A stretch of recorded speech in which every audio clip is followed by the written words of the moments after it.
The Michael Berry I Show. got an email from a listener, last name Kuchera. It was a Kuchera who helped us like you wouldn't believe when we built the RCC. I have a soft spot for that family. And he said, Czar, my sister and her husband own a restaurant in Kerrville. It's called Grape Juice. They've been fortunate to not only not have any flood damage or loss, so they've been working around the clock feeding anybody who needs a meal, even delivering by helicopter thanks to one of their customers. I love them both so much, and this is very much who they are. They help anybody in need as much as they can. I said, send me his number. Derek Easton is his name. Welcome to the program, Derek. Hey, what's up, man? How did you end up in Kerrville? How did I end up in Kerrville? Well, like honestly, I'm not in the brightest spot of my life. I struggled with many issues for many years. So I ended up here because I couldn't control my consumption of controlled substances. So I actually just celebrated 8 years sober yesterday. Good on you. Are you on a man. Bluetooth or a speakerphone or something? I am on just a phone.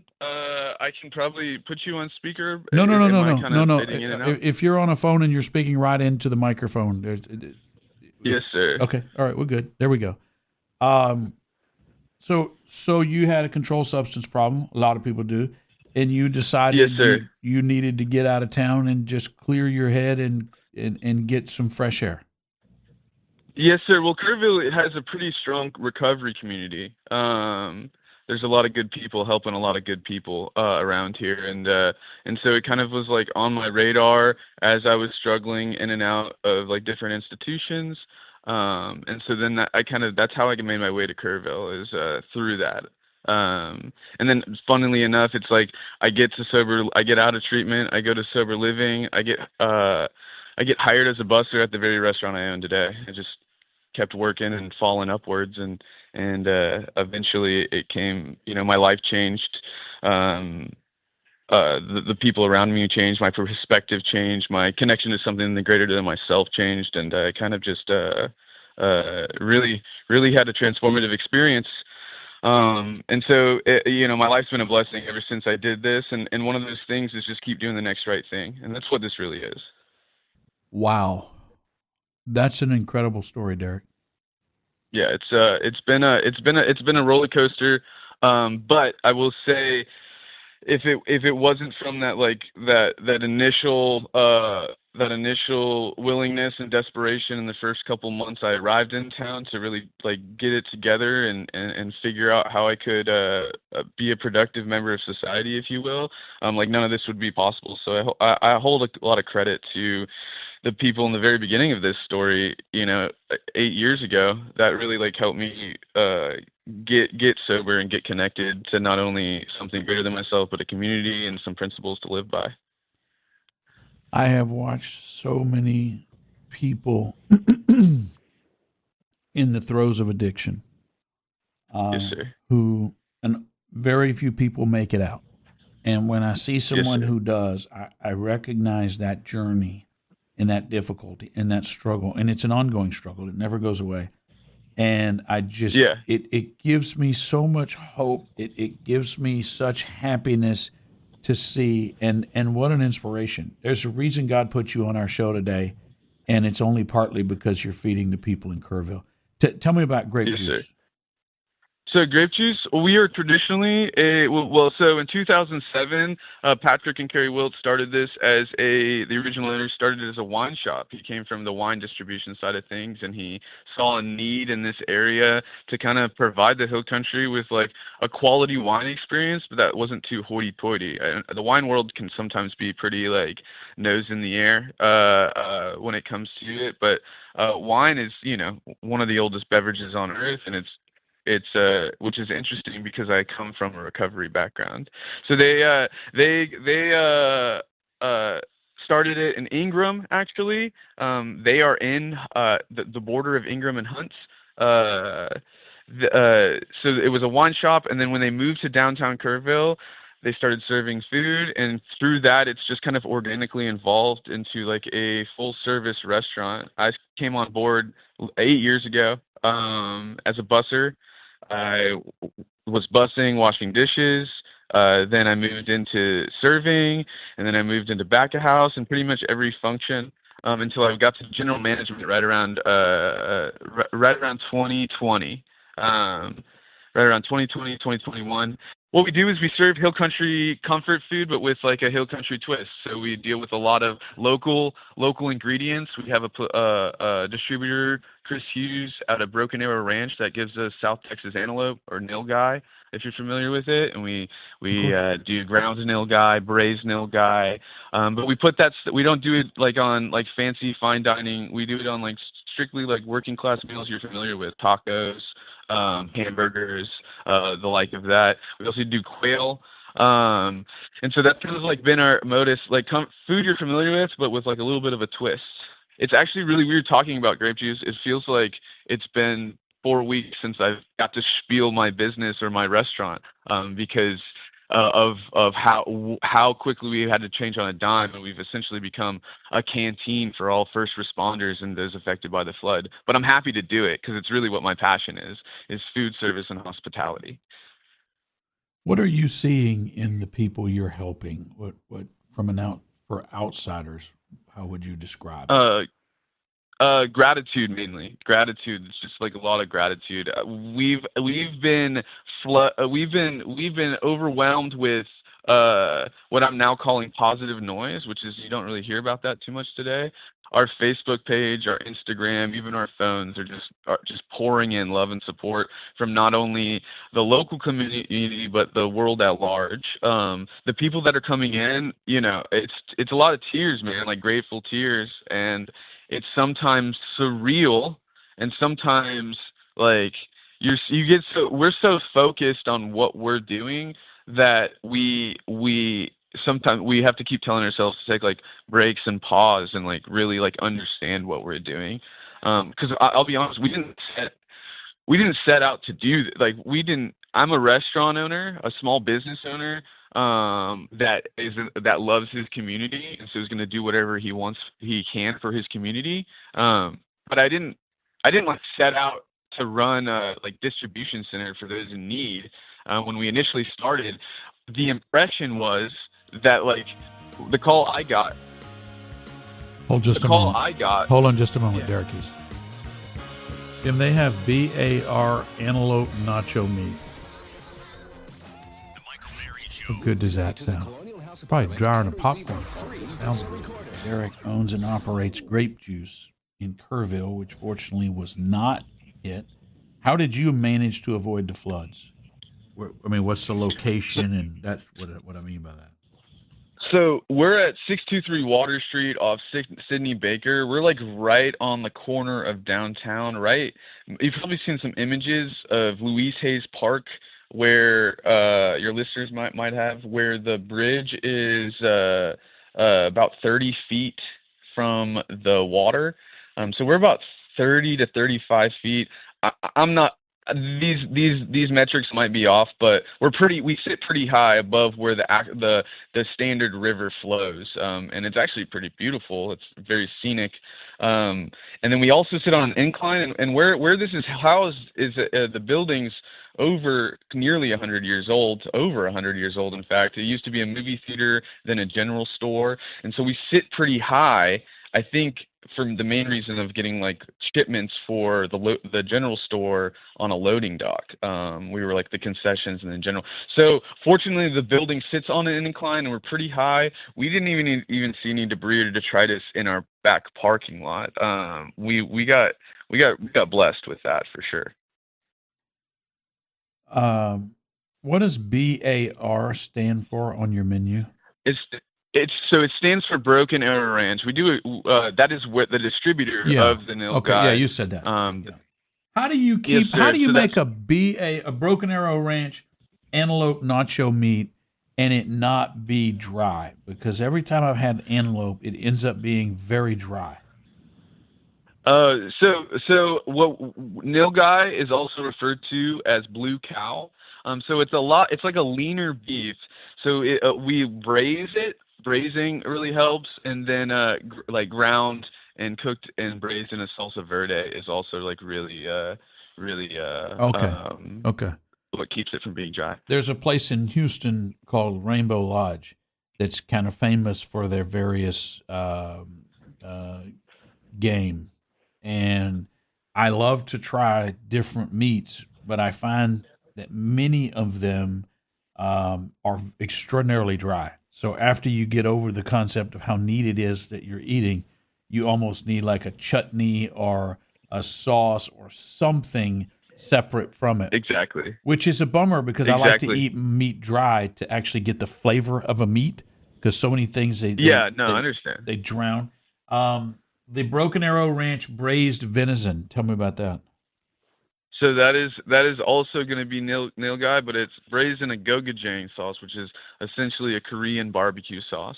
So you got gochujang, braised venison, hoisin. It's kind of like an Asian fusion Tex-Mex dish. That kind of like really, and that's a dish you can really taste some of the wild game. But again, what our main goal when creating menus and using product like that is to introduce people that would otherwise not be very familiar with wild game. Like I grew up eating it, so I'm pretty familiar, and Where and did I you can grow up? attest to what you're saying. I grew up in North Houston, so the Woodlands, Texas.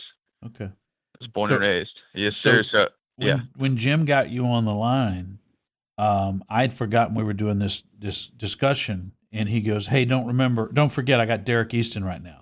And the Yeah. bump music had started, so I completely forgot that we were having this conversation. And No worries. he goes, he sounds kind of like a surfer stoner dude, and you do. Yeah. I get that a lot, man. I grew up skating, like primarily at skate parks. I'm 33, so I'm kind of like that mid millennial. So I had like a lot of my like lexicon and like the semantics that was also influenced by like MTV, the media, and the internet. So I understand most of the consumption of media was like revolving around like this skate scene, Yeah, and no, so I could see that. You've got a little bit of yeah. So that Spicoli, to a reference too yeah, old that's for my you. dog. Yeah, Uh-huh. I'm sure it is. Yeah. No, I know. Fast times at Ridgemont Highs, man. Okay. Well, you're a little young for I'm up that. to it. What was your drug of A little choice? bit, yeah. Heroin mainly. Like the opiates was like the big thing. Like that's kind of how I was. What I am 33, so right around like the 2008 our community really got hit with a whole bunch of things. If obviously you remember, and like prescription started with prescription drugs, just kind of like wholesale. Everybody had them. It was that big of a deal. And then opiates are a beast. I mean, I mean, I can attest. I'm of the belief that like substance abuse is a symptom of a larger issue, I and the agree. community I'm a part of believes that's like a spiritual malady. Yeah. And so that's kind of like if it wasn't going to be heroin, it could have been any other vice.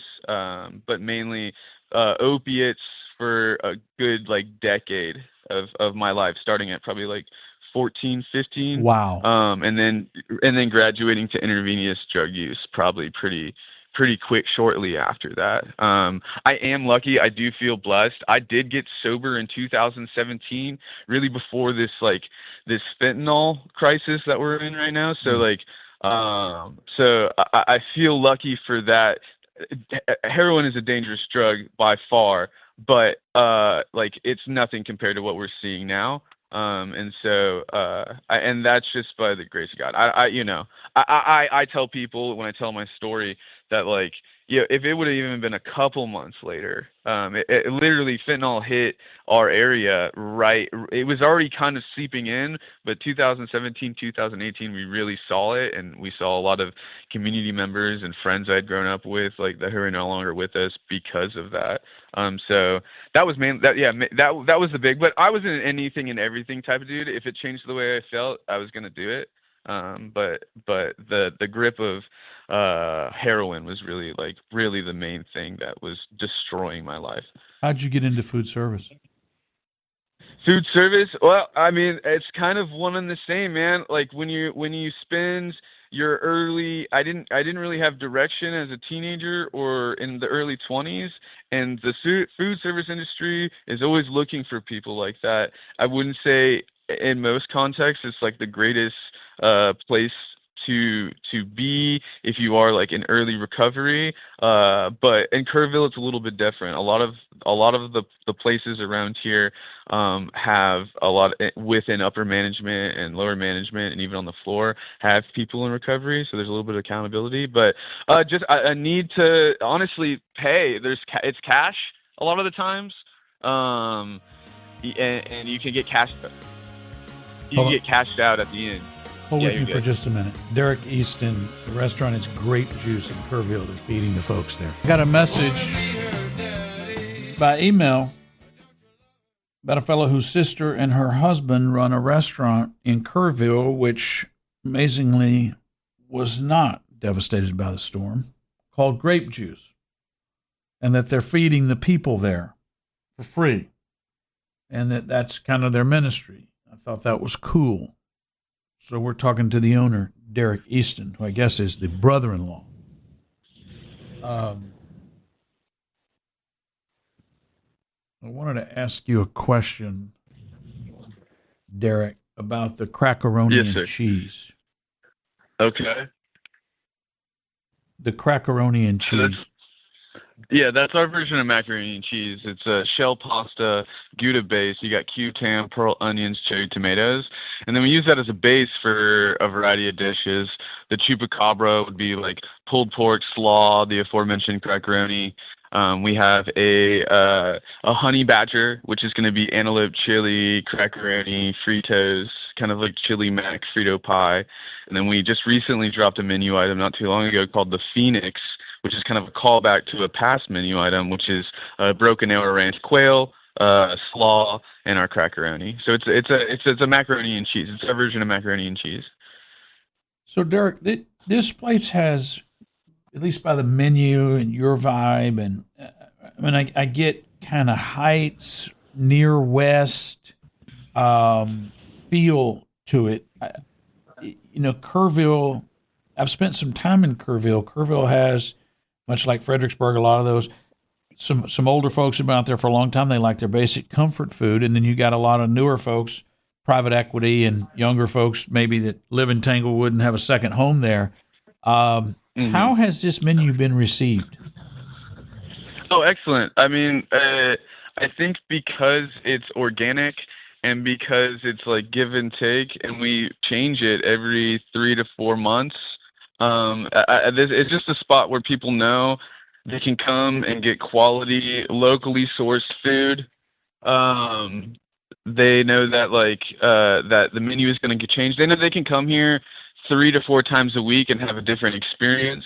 And then we just trying to make like that kind of style of food accessible to everybody, because we call it the former, and I always appreciate it, it's fine dining in flip flops.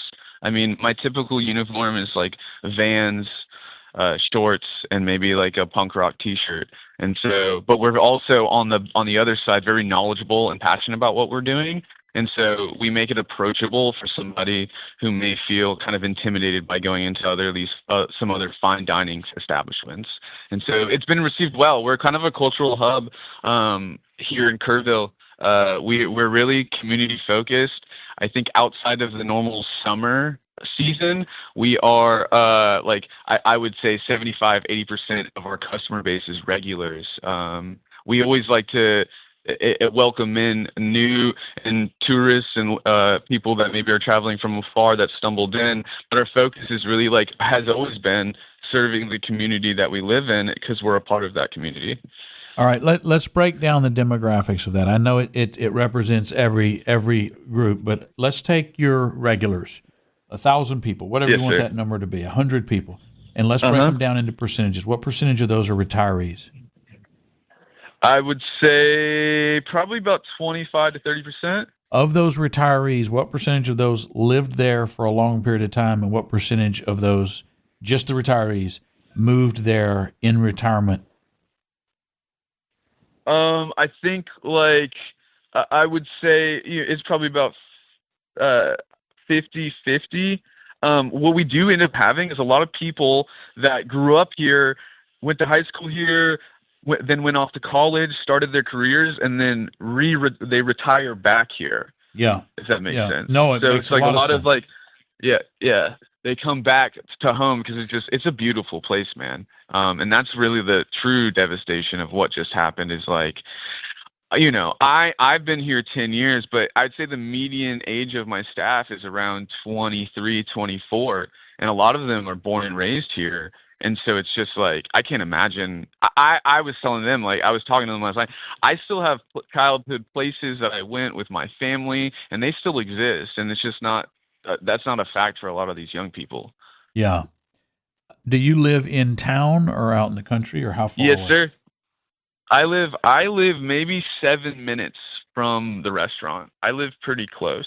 It's awesome. The commute is awesome. Both me and my wife work in downtown. She day to day runs a clothing boutique store called CJ Copeland's, and then I was managing this for a long time. And we, in fact, I've been working here for 8 years, but we only purchased the business in the beginning of April.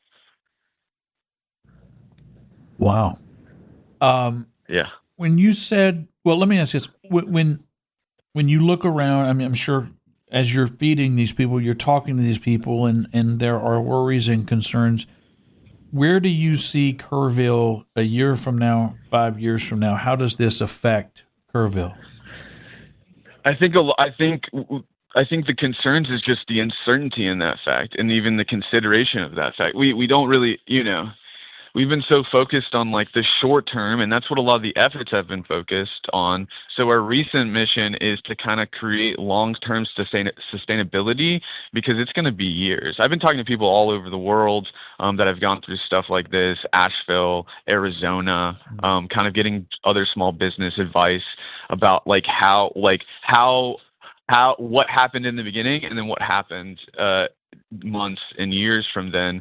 And a lot of what I'm hearing, and this is one of the reasons I'm talking to you and as many as people as I can, and getting enough eyes and ears on what's happening now, because when the news cycle switches, something else is going to happen. And I understand it. I get it. A week ago, I was doing the same thing, I had to, and I'm ashamed of this fact now that I've been through it, but I think it's pretty standard, and people shouldn't feel too guilty. Like I remembered that there was floods on the East Coast. I couldn't tell, I was like, it was Carolinas, I think. Yeah. But now that I'm here in it, you know what I mean? Like I don't blame people, but at the same time, like, we need the help now, and we're going to continue to need the help. So my focus is like getting as much help right now, and then we can delegate the rest over the coming months and years. That is very well said, Derek, because I've seen this a number of times in different ways. I served in public office, and I can tell you that people are very interested in something for a moment, and the error is in thinking that there is a long-run projection of there's not. It has a very short shelf life, and then they move on, and you're completely forgotten. So it is absolutely true. Exactly. Well, I think what you're doing is wonderful. I think you have a great story. It's an inspiring story, both your background, how you ended up here, your business, and how you ended up with that. You're dealing with addiction, and you're giving back to the community. It's a really cool story. It's a neat journey you're on, and I know you struggle, Yes, and I know you're imperfect, but I think it's a really cool story. It's a very cool story. You would be a good who would you want to play you in the movie? I've seen a picture. I'm thinking like Sam Bankman-Fried or somebody like that. Maybe Seth Rogen before he lost all that weight. Yeah. Who would you want to play you? Maybe, yeah. I would say, I'd go Seth Rogen. All right. That's who we'll do. That's who we'll cast. Each sold separately.